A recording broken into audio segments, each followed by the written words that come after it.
The following program is brought to you by the Realm of Collectors. Please stand by and take your seats.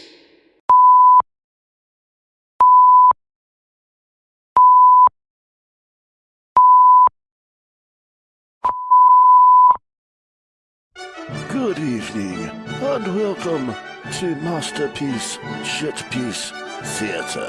If you would please kindly take your seats, the show will begin momentarily.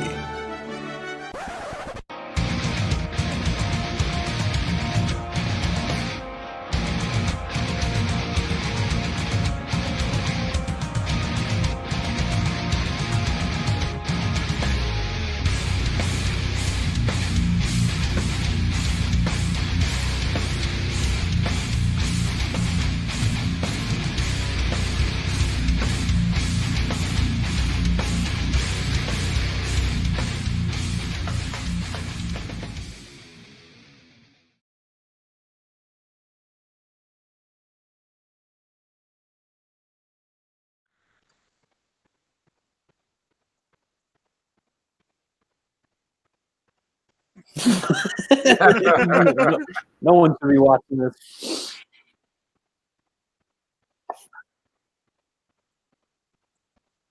Hey. Nope. And we Can't have no hear you. Nick. There we go. See, one of these weeks I'll get this shit right. I had a really brilliant intro and fucked it all up. So, Nice job, another Nick. Friday. It's another Masterpiece Shitpiece Theater, and we have a guest. Tonight we have with us Life with Brock. What's up? Not much, man. Why don't you go ahead and tell us where they can find you on the internet?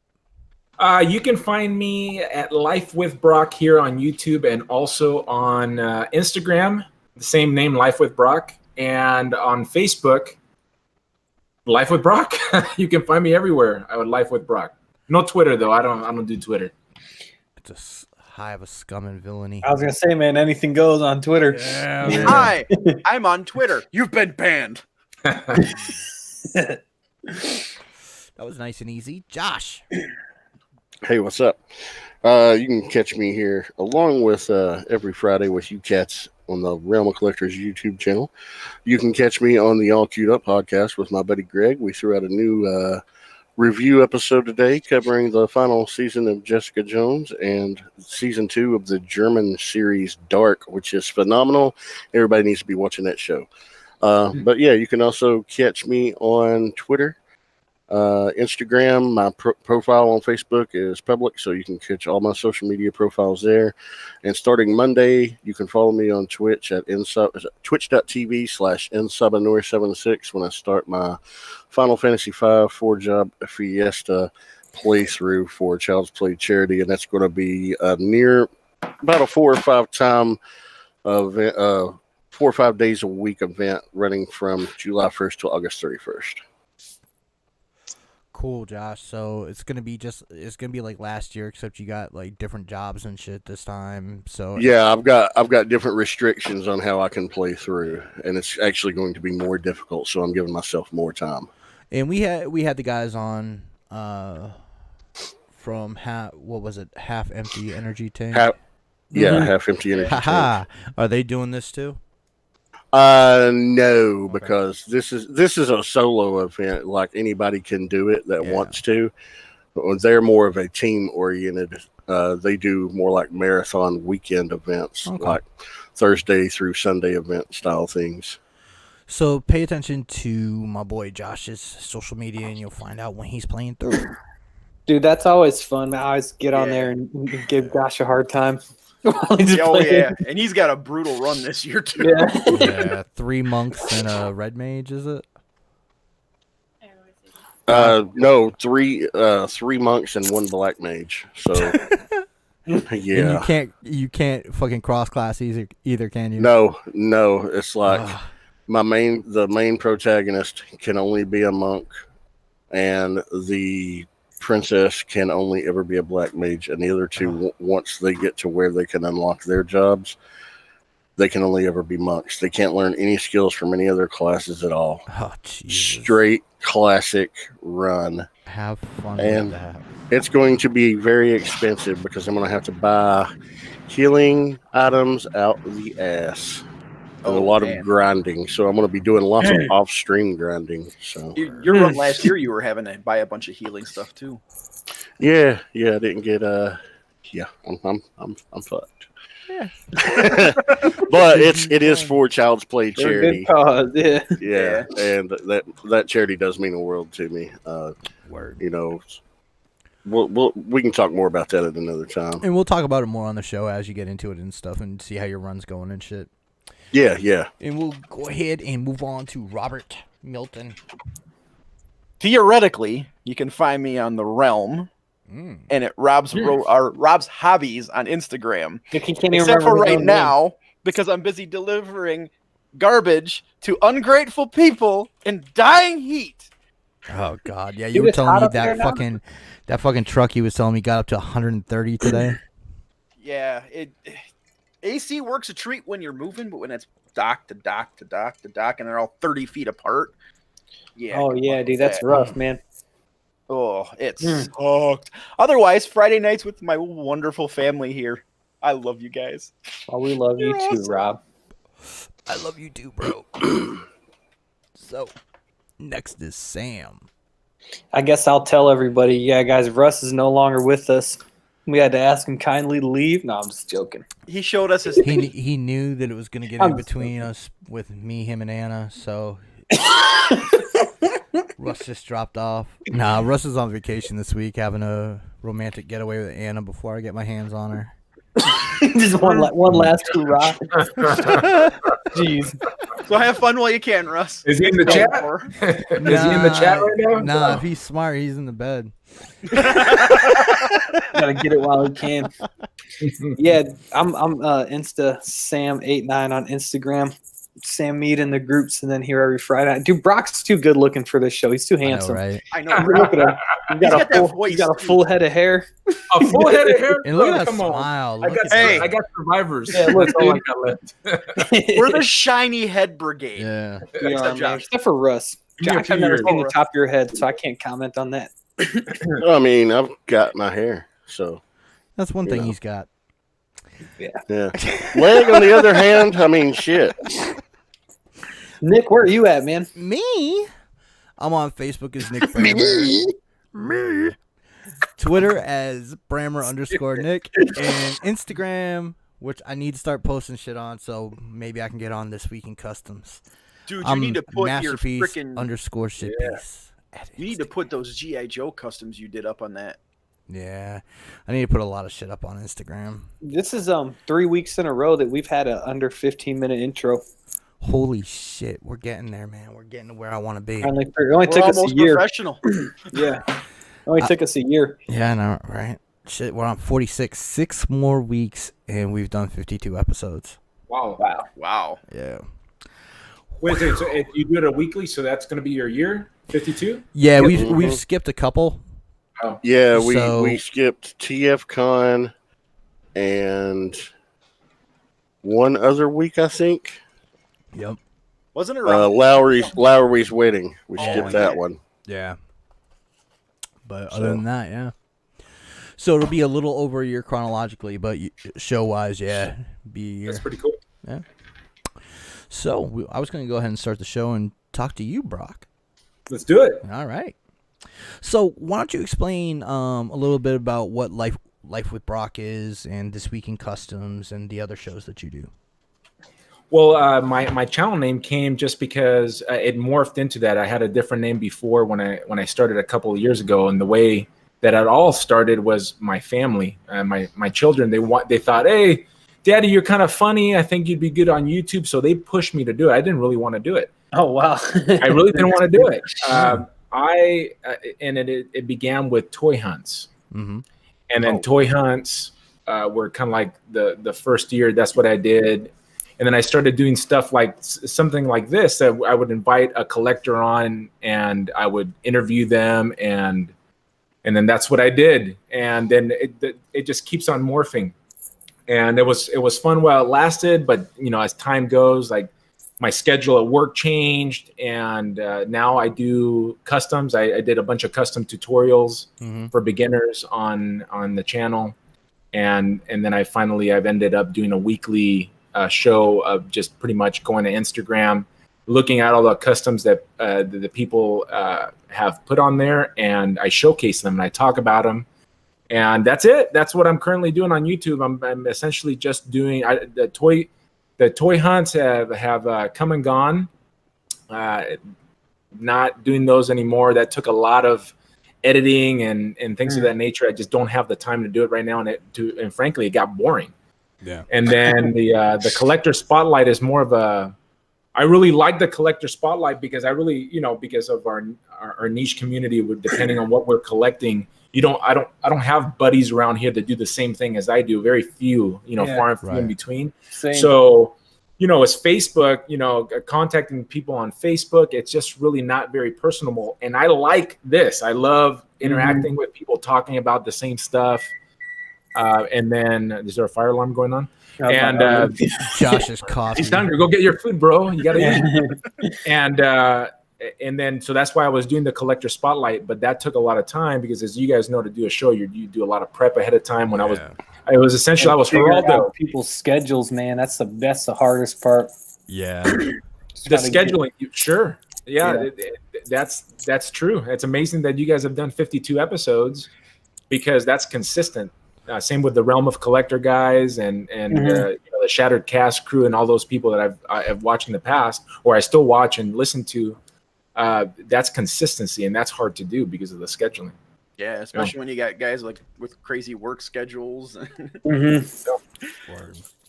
So, what brought you towards customs? Like, what sparked your interest? So what started the whole collecting, I'd have to go back a little bit and tell you about that. I've always been a nerd. I've always enjoyed the action, the comic books, the cartoons, the movie, everything in the past that I was brought up in, 80s and 90s. Jim Lee's X-Men, 1980. X-Men shirt, by the way. Yeah. So I want to say it's about 4.5 years now, almost 5. My anniversary, I was at my parents' house, and my dad brought out a box of toys, and my old from the 1980s toys, and I picked them up, and I started going through them, and there were some G1 Transformers, there was He-Man, there were G.I. Joes, you name it. It was all 80s, and this wave of nostalgia hit me, and I was like, oh my gosh, man. And because it was my anniversary, my wife, because she loves me, she sees me having this moment. She goes, "Oh, let's go to Toys R Us and buy you a toy." Oh man, she's dude. a keeper. That was the biggest mistake. Yeah, that was when they were doing those. I'm trying to remember. They were Chug Transformers, but they were like the Starscream, the Cybertronian Starscream. You know which like one's the video game? War the for video Cybertron. Yeah, The War for Cybertron shit, yeah. Yeah. So I saw that. I was like, oh, cool. So that was one of the first things I bought. So I got back into collecting heavy like right at that same time, like buying those figures too, and then that led into like everything else. That's funny, man. crack. Mm-hmm. It was actually my marijuana. It was the gateway drug. Yeah. Yeah. It was the gateway drug. So I went from Transformers, and then that's when I started getting exposed to all these other folks that you guys all know. The internet reviewer, the YouTube reviewers, and that just kind of started spreading my collecting. And then it was Transformers, and then it became Masterpiece and third-party Transformers, and that's all I did. Got rid of practically all my Chug stuff. I don't collect those things anymore, thankfully, because I literally have no room to display my stuff. See, that's where you cheat, and you have a teenage son who likes it, so you fill his room full of it. All daughters for me. I have all daughters, so they don't. They didn't get it. I mean, they like the movies and stuff, but they didn't get into collect, which is probably good because it was just too much. And as you guys know, when the collecting, you start collecting everything, it starts becoming overwhelming at times. So I stopped. And then I remember, I'm sorry, this is kind of a long answer. I'm just No, go transitioning. ahead. Oh, dude, you're all good. dude. Yeah. I was at I think it was Walmart or Target, and it was when the Mandroid Wave had come out. And I saw 2014. Yes, Yeah. Okay. yes, and I saw Captain America, and I love Captain America. Captain America is absolutely my favorite superhero. Dude, me too. Oh my gosh! And I saw that, and I looked at it, and I told my wife, "I'm not gonna get it. Don't worry, I'm not gonna get it." So then, what happens? As you guys know, you start going home, get on the internet, start watching more reviews. What am Next I thing doing? I'm on Amazon, and I'm looking going for the back. figures. Dude, a funny thing about that wave, that was when they bumped the price of Legends from 15 to 20 bucks, Right. man. And I remember seeing that. I'm like, dude, 20 bucks for a figure? crazy, Get out of man. here. Yeah. I'm gonna And pay now, 20 bucks for that now, plastic dude, my mind. That's what I was yeah. thinking. And it's just funny how that escalates, man. Because now I'm like, 20 bucks? Yeah, dude, let's get it. And I'm like dropping $100 on fucking. Well, Mayfair. eventually 150 bucks now with the third party stuff's like, oh yeah, 150, that's cheap. Yeah, I can bro. swing it. Dude, Come when I on, first man. started getting Yeah. back into That collecting, it was the Yeah. Combiner Wars wave, and I was getting kind of like twitchy paying out that much money for all those figures. And it's like, 15 for this one, 30 for this. Oh, now it's like 200, 300 bucks. Oh, all right, cool. More overtime. Let's do it. Yeah. So then I'm on Amazon, and then I see the Marvel Select Juggernaut. Yes. Such And a good that figure. is- And I loved your videos on it. Oh man, it's such an amazing figure. So guess what? That was my first Marvel related toy that I bought, and then the rest is history. It's just thankfully I haven't gotten into Mescos. I do have some Mescos. Thankfully, I haven't even touched Hot Toys. And Yeah, I hear you, man. but I was given a 1/4 statue for free. I was given Oh, the nice. Oh, cool. what's the Russian Batman? I can't remember the Batman Oh, call. Red Sun. Red Sun. So I literally have it right back here. It's still in the box because I have no room to display. I hear you, dude. So I think I answered your question, right? Yeah, absolutely. Oh, yeah. Dented there. Yeah. I'll tell you that Hot Toys kick, though, be really careful if your local comic shop starts carrying them. Because, my God, every time I walk in there, it's know. so hard to walk away. My only saving grace with the Hot Toys, and I love the movies. I'm a humongous fan of all things, whether it be Marvel, DC. You guys know, you're probably the same way. Yeah. Oh, yeah. But I am not a huge fan of the MCU figures. I only have a few. Dude, And yeah, I hear you, man. I'm kind of the same way, and that's like, so when I was looking, because I was like, I wanted to get like a Hot Toys Captain America, and then all the like the Age of Ultron Civil War ones are like really expensive now, and then the Endgame one doesn't come out till like 2021 or something. So I was like, fuck it, and I'm glad that I didn't, because I could see that leading to more, Dude, Yeah.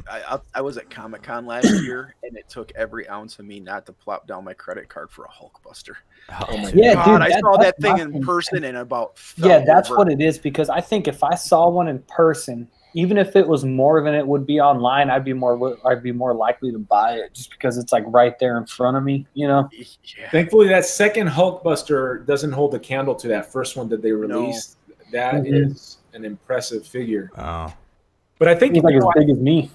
it's like a small child. That toddler is the size of a toddler. But you asked me how I So got it might be bigger than Sam. That's Yeah. funny. But you asked me how I got into customs. I never No, I'm sorry. Go ahead, dude. bring it back.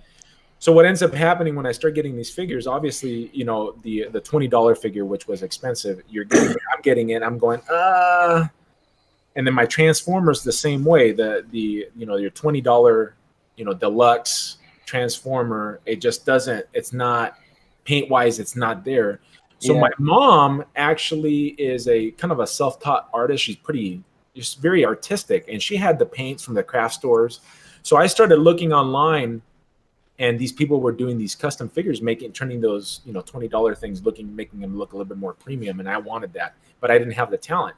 So I went to my mom, and she started using her I forget the Walmart paint. They're really cheap ones that are good for Yeah. dioramas, but not good Like for Apple Barrel. Barrel. Yeah, There you Apple go, Apple Barrel, Barrel. dude. Yeah. So that's what she liked to use, and I was like, no, Mom, I want you to use Vallejo paints, Citadel paints, and then I bought her some. It's this is going on some time, and she's customizing these toys. Damn, dude. Does my she have mom an and her Instagram? Dude, your mom is a queen. Yeah. Mom, hey, do this, do that. I want you to do that. And then, but I wanted her to use the more expensive paints because those of you that have done a little bit of customizing, when you put Get what you pay for. you get what you pay for, and you want to build your layers up. Build You your like, cover it layers all. up. You never ever want full coverage on your first coat or even your No. second coat. But of course, she doesn't have any vested interest other than she's trying to be nice to me. So she wants to cover in the first coat. Yeah, because she's like, get this shit Ah. done, dude. it's like, what the heck am I painting this for? So that's how it started. And then I go, well, I want to let me teach me how to dry brush. So my mom taught me how to dry brush. And then the rest was history. I started going on YouTube, trying to find people that were doing custom figures. And then I just learned little by little. What were some of those? What were some of those customizers, or who were they that you kind of followed early on? I went to Figure Realm. So Figure Realm. Yeah, dude, I'm on there all the time, dude. Yeah, Figure Realm. That was like the biggest source for me because and it's not very Great. user friendly in the sense that you can't really just chat with the guys. It's almost like email, right? You're sending an Dude, you email. have to. Yeah, it's like kind of like that old school like message board style. Because like what I do if I see someone on there, I'll just like type their name into Instagram, and they're usually on Instagram is the same name, and that's like the easiest way to get a hold of them. And it's better to follow them and watch them and follow them on Instagram. But it was Justin Crisp. Okay. Toy Cooker. I think that's his name, Toy Cooker. Mm-hmm. And that's the one that I remember the most because I patterned the first custom that I did after him. Yeah, and I love when customizers like say this is how I did it, you know, and I don't like it when they're like I don't want to share my secrets. Like I get like some stuff, but when they like don't try to help anyone get into it, that kind of drives me crazy, man. Yeah, at that point, you're not in it for the community. You're in it to toot your own horn. Yeah. You know, passing knowledge and sharing knowledge. And guys like that come across as jerks to me. Yeah. Well, you know, the thing is and I get that too. And that's, initially what I thought. But a lot of these guys, that's what their income is based out of. Yeah. And, and that's Yeah, that's a little more understandable then. right.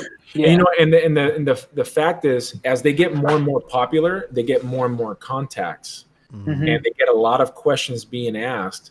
And I haven't been doing customs for a while, but when I started getting a little bit more, and this is all in quotes, right, guys? Because none of us are going to be YouTube famous, okay?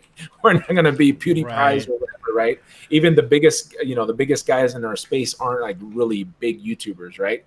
Barring some guys like Shartimus Prime and Emgo and the ones that have like bigger job. Yeah.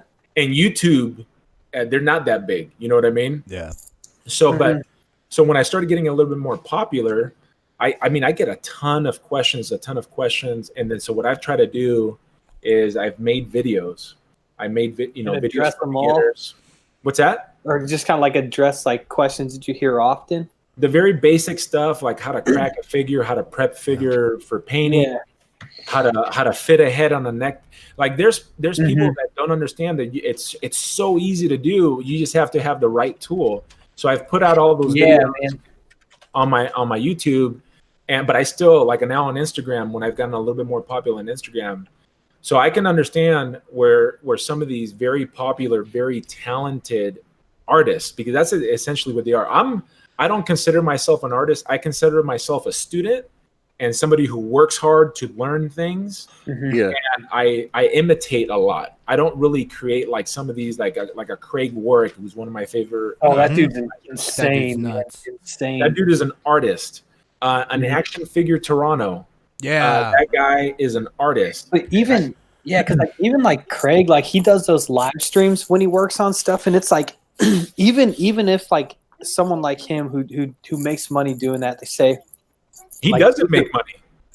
Craig doesn't sell his stuff. Because he mostly he does like that Secret Santa stuff I see all the time. Yeah, I Yes. haven't But it's seen like- a video from him since this last year's Secret Santa. Even if like a guy like him, who's as skilled as he is, so I guess let's say he was making money, or someone on that level, if they're like, I sculpted it using this and this, using these tools, like no one's going to be able to sit there and replicate what they do to that level.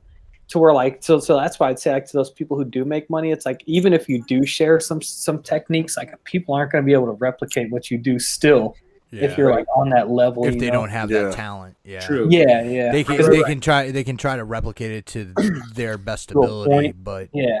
they're not going to be able to do what somebody with experience and actual talent can do. Yeah, that- Because they haven't what a lot of these guys think, unfortunately, is that they can get to that level. And that's Yeah. what I've tried to bring awareness. I've tried to bring an understanding of how many hours it takes to even get a custom done. Well- So when these customizers that are selling their things and they ask $350 for a Marvel Legend or a 600 or 700. Mhm. Some customs I've seen on eBay from loose collectors sell for like $1,600 Yeah, dollars for a Marvel Legend. for a 6-inch Yeah. scale figure. Right? Yeah. That's like mind blown. But you have to understand all the time that went into, first of all, learning that skill, Mhm. 2, being talented at that skill, And then 3, the time that it takes to make these customs. yeah, and like the clear good reputation and track record that they have, because people aren't getting these figures in hand and being like, well, like there's all this paint rub. Yeah. It looks like shit in person because they're still active. People are still buying from them. Right. You know.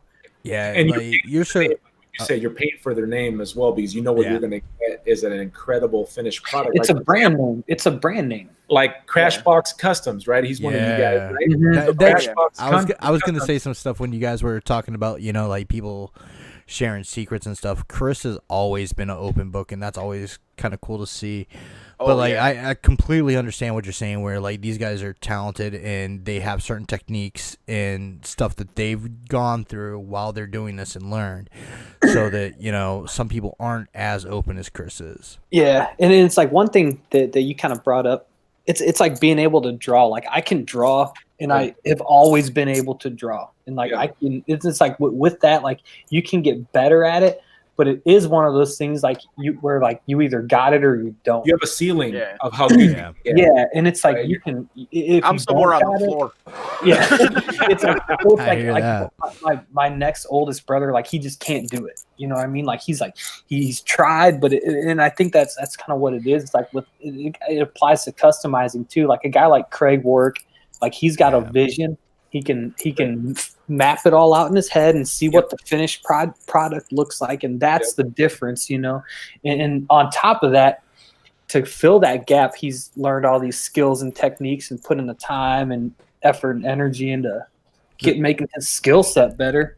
The coolest thing that I learned from watching Craig Warwick is to not be afraid to have your own interpretation of a character. Oh yeah, dude, that's why I love Because about like his work, man. a lot of Craig's best stuff is where he goes off the reservation and has like his own interpretation of a character, like his Kang. Yeah. Oh my gosh, yeah. that Oh thing's my god, yeah, and that that's a piece of Doctor art. Strange he Yeah. did. Yeah. Another piece of art. Yeah, so I like what you're saying too about like how some customs are customs and some are art. Like there's levels to the game, you know. Right. I love that you mentioned that. So we got how you got started, what you're doing now. Yep. Just what if anybody's looking to get into doing custom action figure work, what do you suggest that they do? Like, what's the first thing they say? I've just bought a Hyperion buck. I've got this. I want to make this character. You know, what do you suggest? Like, where do you start? Unless if you're not a trained artist, if you know, like for me, I was an athlete going all the way through college. I never ever thought that I would be number one collecting toys in my 40s or doing any form of expressing myself artistically. If I can say that, I'm sensitive people here. But if you're trained, you're going to have a much easier time because you're just going to have to adapt to a new medium. Now you're going to be working on a 3D model, whereas before maybe you're just waiting. You know, you've done some sculpting or you've done some painting. Now you're going to be putting that all together in a new form of art. If you're untrained like me, you're going to have to, first of all, you have to understand how you learn. Sam's the teacher, right? Yes. No. Yeah, Sam is the teacher. So he'll understand some learning theories here, right? Right. If you're a kinesthetic learner, you're going to be one that's going to be working with your hands. That's how you learn. If you're a visual learner, like Action Figure Toronto, he puts his stuff down, photographs, and then he writes it out. Mm-hmm. That's going to be great for visual learners. I'm terrible at that. I cannot learn that way. It's very difficult. And I love his stuff, and I have to work really, really hard to understand it, even though I'm a somewhat intelligent individual. But it's hard for me to lift it like that. For me, videos are the best way to learn. So and I know that's kind of visual too, but there's just something different that when you're seeing it in a video to when it's just on a flat. And I don't know how to distinguish the two, but I just know I learn better from video. So know how you learn. And then before you buy anything, you'll watch a ton of videos. Go on Instagram, see how people are doing their customs. And then, don't pester them, but they'll give advice here and there. Like, for instance, that's why I have a lot of how-to videos on my channel. I have a playlist. I have 2 different playlists. When I've gone live, kind of like what Craig Ward does, and he just works all the way through a custom, to where I've made a video, how I made a particular custom. Go and learn from me. Learn from what I've done right and what I've done wrong, because I'll put my mistakes on there too. Watch all this stuff. It's so much easier to learn from wisdom than by experience. Because if you learn by experience, it's going to cost you more money. Mm-hmm. It may cost you a finger because you can cut, yourself. Oh my God, dude. Or a foot. I've cut myself my hands look like. on live on YouTube. I've cut myself. Thankfully, I didn't have to go to the hospital. Damn. I know what my hands look like after a night of doing an off the runner with that Gundam stuff. So that would be the way to start. Like, do that and then plan your custom. So if you're going to be doing a character, you mentioned a Hyperion bug. Let's say you're going to do Sentry. Yeah, Sentry's pretty easy. A lot of these new guys try to sculpt the face. Don't do that because it's going to look like trash. And don't sculpt unless you're a trained sculptor. I can't. I've been doing customs for about 4 years now. I can't sculpt the face. Dude, I can't sculpt like anything. I've done very basic shit. Yeah, use existing parts. Start slow. Maybe repaint a figure. Start repainting a figure. Yeah. Next, maybe do a kit bash. Like you're breaking apart a figure and you're putting it together to look like your character. I just want to say something real quick. I think that's great what you're doing on This Week in Customs, where you're pointing out the difference between a new paint job, a kit bash, and a total custom. I like how you're differentiating the different levels of what it is. You know what I mean? Yeah, because I really appreciate that. Gundams, right? You do Gundams.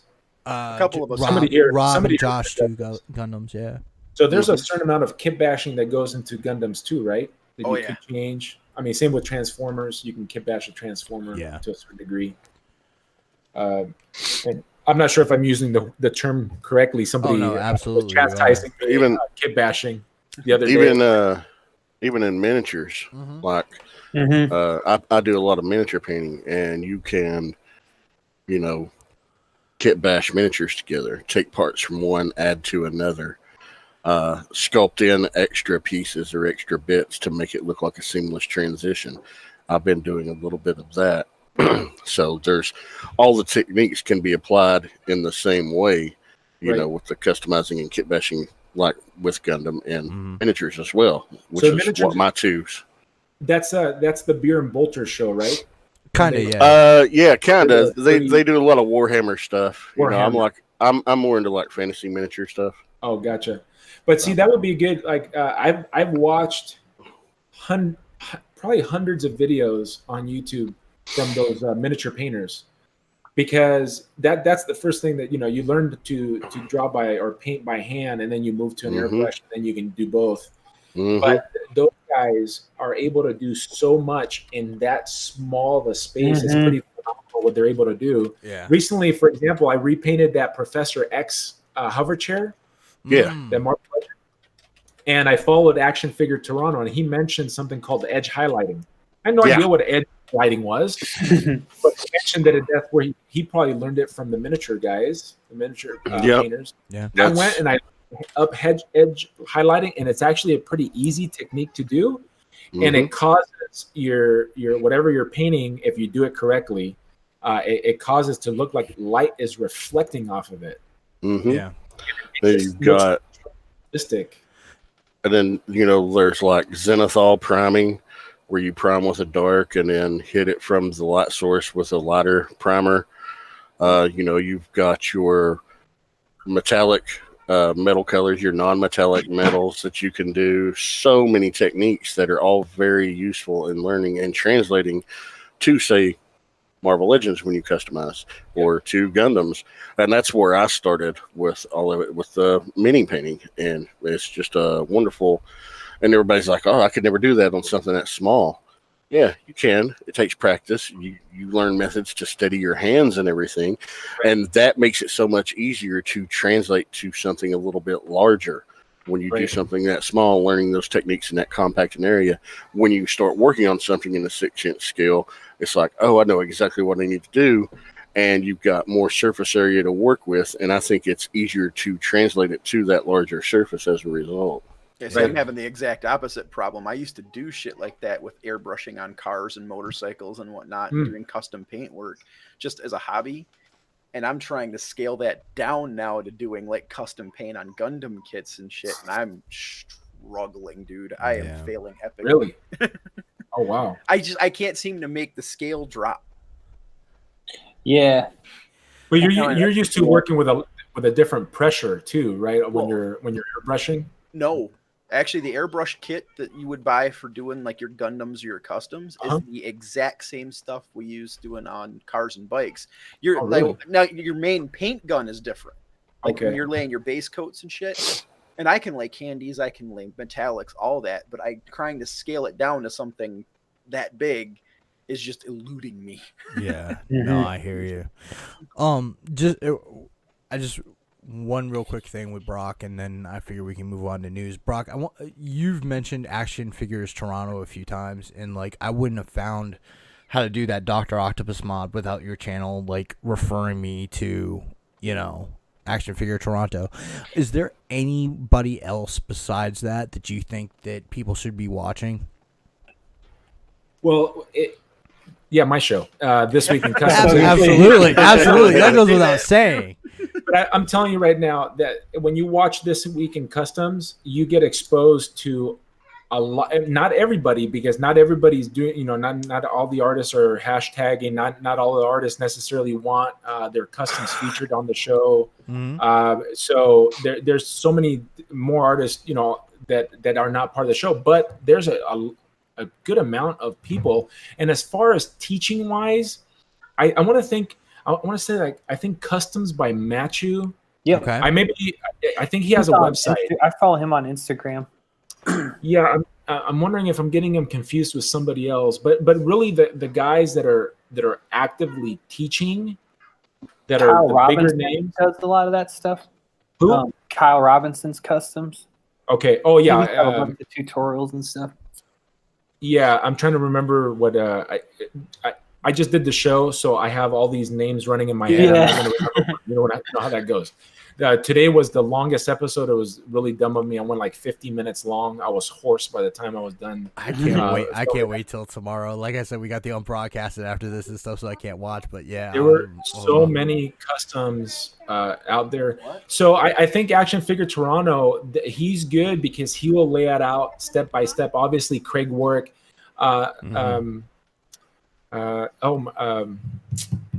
See, this is what happens. I'm old, and then I have all these. Glenn Webb. Yeah. Glenn Webb was probably maybe the original. Yeah. Maybe the originator. If you go back, he has so many things on his channel, customs wise, and then you'll see him. He'll start. He'll do his sculpting with a toothpick, and that's why I use a toothpick, because I saw him doing it. Yeah. And you can pick up little things here and there. I would watch a lot of if painting. If you're going to focus on painting, I would definitely watch a lot of the Warhammer, the miniature paint guys. I don't know them by name. You just Right. can do a search. Like you mentioned, Cenithal priming. I wish I would have learned how to do Cenithal priming early on when I started painting. I just didn't really understand. I may have heard about it, just like I may have seen somebody to the level of Craig Ward do something and maybe watch them do it. But at the time where I was in my level, it was too big of a jump for me. Like you mentioned, to even be able to try that, right? Yeah. But there's some guys that will show their work. And I can't think there was I feel like there was a need for it on YouTube, which is why I started doing. Yeah. And I'm really nobody. My level is maybe a little bit above a beginner's level. I don't consider myself. I don't sell my customs. I don't want to have that headache. Right. Dude, I don't consider myself at the upper echelon. But what I do consider myself is a good teacher. And the knowledge that I have, I can and I have been able to pass on.